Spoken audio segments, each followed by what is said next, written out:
Hey guys, what's going on? It's Ash here coming at you today in Clash Royale. Today sharing some great Battleram Grand Challenge decks with you guys from Ali, who's been on the channel before. He's the guy, in case you forgot, who won 34 Grand Challenges in a row. That's insane. I'll include the link to that video in the description below in case you missed it. It was with Miner Control. The guy's basically a challenge beast. So I've invited him back. I actually woke up this morning to him messaging me and he was like, Ash, got some Battleram decks for you. So I was like, sweet, man. I'll share them with you guys and hopefully you'll enjoy them. I've had the opportunity to play about a half dozen matches or so.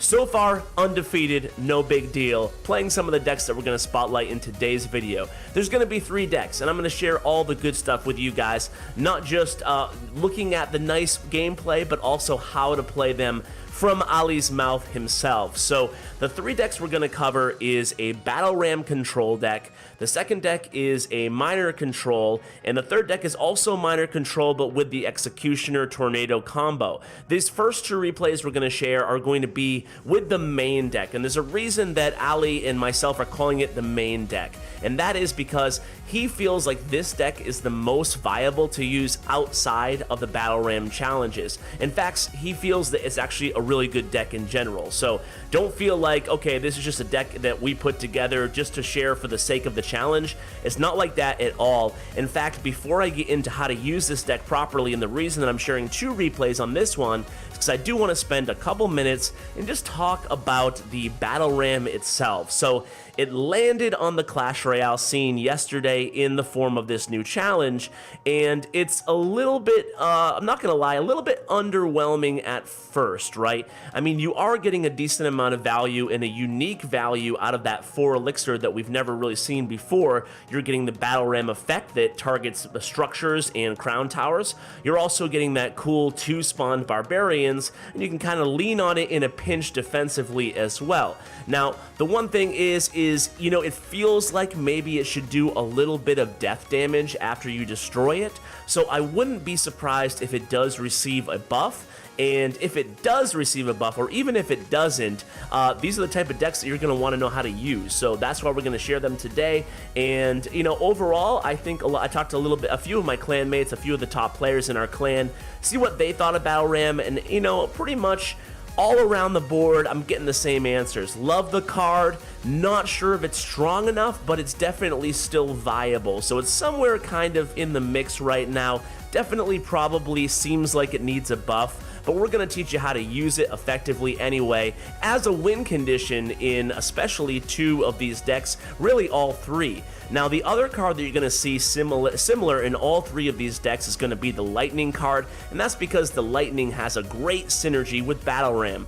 Why is that? Well, it's pretty obvious, but in case you're kind of scratching your head, it's because people will play a structure to defend against the Battleram. They do not want that Battleram hitting into their crown tower. So the way you combat that is with the Lightning spell. So what you want to do is when you send in your Battleram, you just make sure you save enough elixir. It's a 10 elixir combo using Lightning with the Battleram, especially in overtime. Just great. In any double elixir time, I should say the last minute into overtime.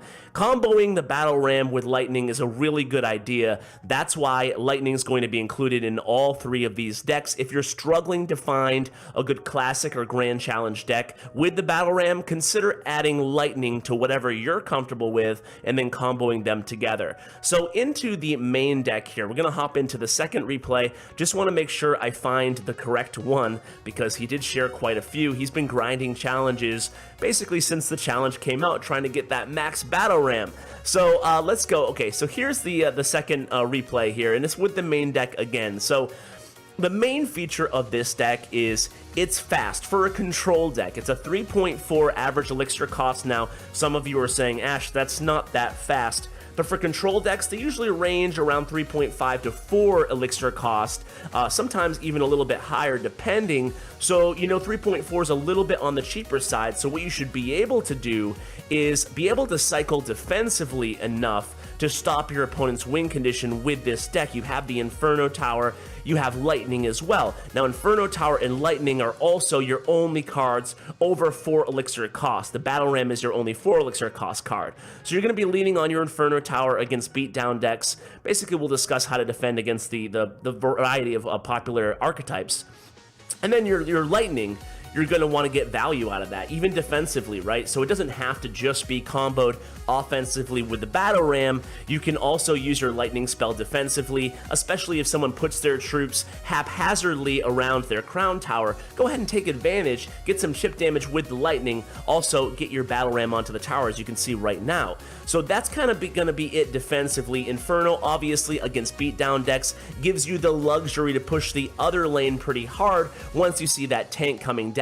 In fact, that was exactly the case in this replay that you're seeing right now. He saw the giant, Ali saw the giant be placed behind the opponent's king tower, and then he kind of just waited for the giant to come a little bit, pushed hard in the opposite lane, knew he could fall back onto that Inferno Tower, and that's really the benefit of adding Inferno Tower into any one of your decks. For those of you who missed my 10 questions for Pompeo episode, Inferno Tower is Pompeo's favorite card in the entire game because of that very reason. It gives you a lot of luxury to push hard in the opposite lane against beatdown decks. So this deck has a variety of other cheap, cost-effective cards that can help you defend, hence it being a very good control deck. You have the guards, you have log, zap, you have basically all these defensive cards in the deck, so you have a variety of weapons in your defensive arsenal. So basically what you're going to do is concentrate on defending, and depending on what archetype you're going against, you're going to want to pick and choose your spots to do that Battleram push we talked about. Ali kind of really feels that the Battleram has the ability, especially if it does get that buff we talked about, to stand alone as a win condition card in this game. So that'd be really cool if that was the case. I hope it is. But you can see right here, very, very effective. And he has won a couple 12-0 grand Battleram challenges with these decks. Granted, he's a really good player, but hey, if he can do it, then maybe we can do it, right? So he has all those defensive cards. Again, win condition, Battleram, Lightning, and this is going to be the same in all of these decks, basically. You can see very easily able to shut down this beatdown deck. He's going to use the Inferno Tower, and then he's just going to kind of wait. We're in overtime right now, but he's not going to overly be aggressive, and that's what you should not be doing with a control deck. You shouldn't be, spamming in the Lightning or spamming in the Miner, as we're going to see in the next few replays. Instead, you got to pick and choose your spots. You got to in most cases, you have to defend first, then you can go play offense. So that's the deal here, and that's where people tend to go wrong in any of these control archetype decks, whether it's with the Battleram or not. So again, defending very well there, using the log, just chipping away at the tower there. He uses the log, he uses the Lightning, he uses the Battleram. Eventually got the job done there. Patience wins, I tell you, and so does Ali. So let's go ahead and go on to the other two decks here. So the other two decks that we're going to be sharing today, again, we'll get into strategy tips for these decks and basically just explain them in an all-encompassing way, because we're only going to do one replay of each here. So this deck here is the Tornado Miner Control deck with the Executioner as well. Now, if you guys don't have Executioner or you don't have him leveled up yet, you can use a traditional wizard or even an ice wizard. Basically, you're looking for the splash damage to combo with a tornado, but just be warned, it's not nearly as effective without the OP Executioner. So to give you guys a good substitution, it's kind of hard to do so, but you guys get the point. You're looking for that splash damage after you group up all those cards all in one little area with a tornado. So what you're going to do with this deck is, again, all three of these decks, control, control, control. I know a lot of you guys love control decks, and they seem to be really making a comeback. So what you want to do with this one, the first one here, is rely again on the Executioner combo with the tornado defensively. Of course, you have a variety of other defensive weapons, and you have even the Tombstone, I believe, in this deck as well. So you have Lightning. Lightning can be used defensively, taking out the opponent's troops, especially if you're going to get their tower at the same time. So we've all been there, right? But maybe actually you might have seen me play against Surgical Goblin in one of my previous videos. kind of just randomly played in the middle of a video. It was supposed to be about something else, but I kept making the mistake like an idiot. Well, I think I only made it once after I knew he had it, but I put down my executioner when I knew he had rocket next to my tower that he was going for. So don't do that. Don't be an idiot like me. And honestly, what you need to do is, if your opponent makes the mistake of putting down a musketeer, putting down a troop you can one-shot with lightning, especially next to their tower, or even better, two, or a structure and a troop in the tower, you need to make them pay with the lightning spell in this deck. That's what it's all about, guys. So here you can see just doing a good job defending off the first half of the match here. Now he takes a little bit of damage off this right tower early on, especially with that Electro Wizard, but the reason, and I actually never mentioned this earlier in the video, I apologize, but the reason these are the secondary decks is because Ali says that inside the challenge, the Battleram challenge, he prefers the miner decks because they actually fight the Battleram challenge meta a little bit better. Now, what do I mean about Battleram challenge meta? Well, the thing is everybody's playing Battleram, so you know Battleram's coming. So you know people built a deck that, you know, ideally would do well with Battleram. So he finds that the miner variation of these decks actually works a little bit better in these Battleram challenges. However, outside of Battleram challenges, where not everybody's playing the Battleram, he prefers the first one, the first deck where I shared 2 of the replays. So just to get that straight there, he prefers these 2 miner decks inside the challenge when you know your opponent's going to have the Battleram. Otherwise, he really is a big fan of that Lightning Battleram Control. So moving on to the last deck, it's gonna be an absolute classic control deck. I mean, adding in the Battleram, right? Meaning that instead of the Executioner, and instead of the Tornado, we're just going to be playing the Musketeer and the Cannon. So let me find this replay. I think we are good here. And yeah, it's just going to be another really basic control deck here. And it's nice to see this archetype actually in the meta again. I think the only archetype that's actually kind of hurting right now is maybe Siege, you know, but you know, I see some people doing well with Siege even right now. Time will tell, especially after the Battleram actually makes it into the real game. By the way, has anybody leveled up the Battleram? If so, who has the highest level? I wonder if anybody's got max yet. That's a lot of it's a lot of challenge grinding to get it to max yet. As I said myself, I've only played 6 games so far. I need to actually stop recording videos and start playing the game, Ash.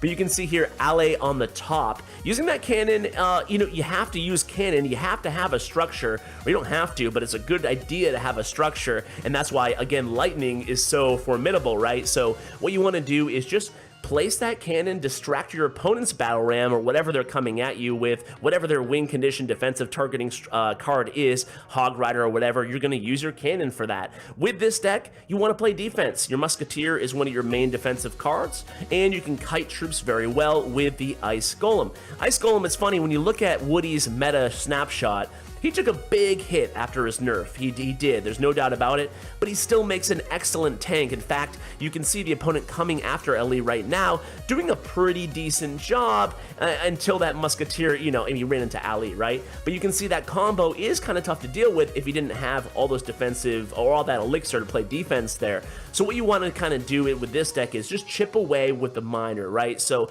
you're chipping away with the miner, you're comboing him, especially in double elixir time, with the lightning spell. So, and if your opponent's going to counter you with swarm units such as Skeleton Army, you do have the log. You do have you can send in the Ice Golem if you want to. You can even sub in a zap spell into this deck as well. So there's a variety of options for the log, that is, especially if you don't have it.